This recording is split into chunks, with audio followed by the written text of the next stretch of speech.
I'm Tim Irwin. I have Huntington disease. That's a rare neurological disorder. I was diagnosed when I was 31, and that's at the time I lost my sales career.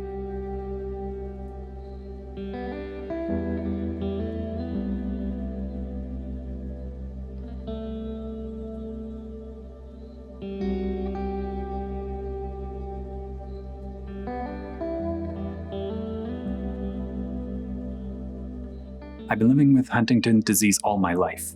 We didn't know, my family, we didn't know to begin with what it was, but my mom was different from all the other moms. She was always depressed, angry, upset at my brother and I mainly, but at the world in general. My mother showed up one day and she was wearing two different shoes and she couldn't tell. So that was kind of the moment the rest of us kind of knew, okay, she doesn't understand what's happening to herself anymore. That was surreal.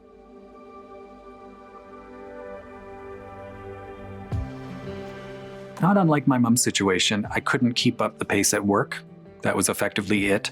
I was working in sales. I kind of had to put all the sorts of information into a sales system so that every little movement or activity or whatever had to be logged. And so the employer had very comprehensive records of my work. I was not initiating like before. Multi-step processes started getting harder. I started forgetting people's names. Sometimes that was quite embarrassing. So it was just a whole bunch of things that sort of all kind of lined up at once, and it just fell off a cliff. Just my work capacity dropped more than 40% in a year.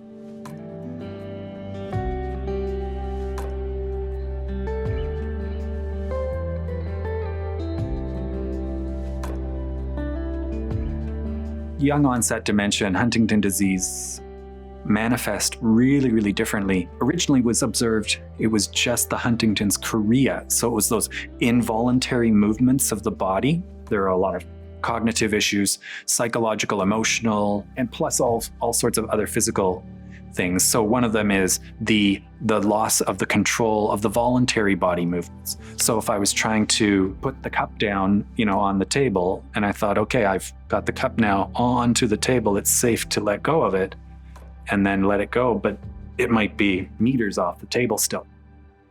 So just the person can't process that their hand hasn't gotten the cup down to exactly right to the table. I've met an electrician, for example, who had only a few physical issues. His fingers were really, really tightly clenched, and he had this terrible problem opening his fingers up to use his tools. This gentleman had no cognition issues, no problems with the psychological, emotional. He was fine that way, and he had photographic memory. So that's how differently this presents symptomatically.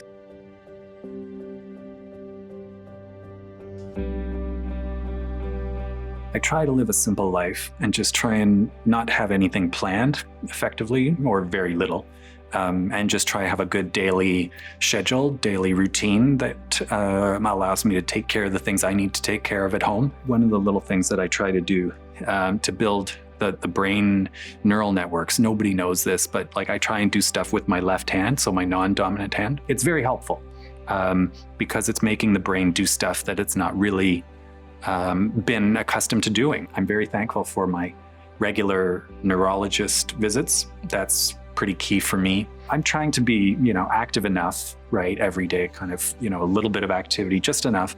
And so a lot of that is walking, going up and down stairs and things. So there's a lot that one can do.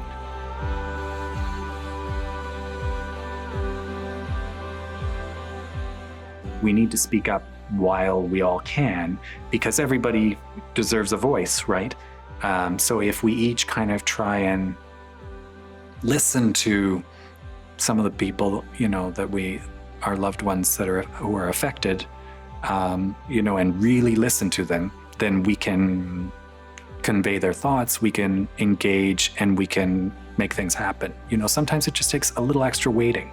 For those of you impacted by young onset dementia, Huntington disease, and caregivers, I wish you the best of health.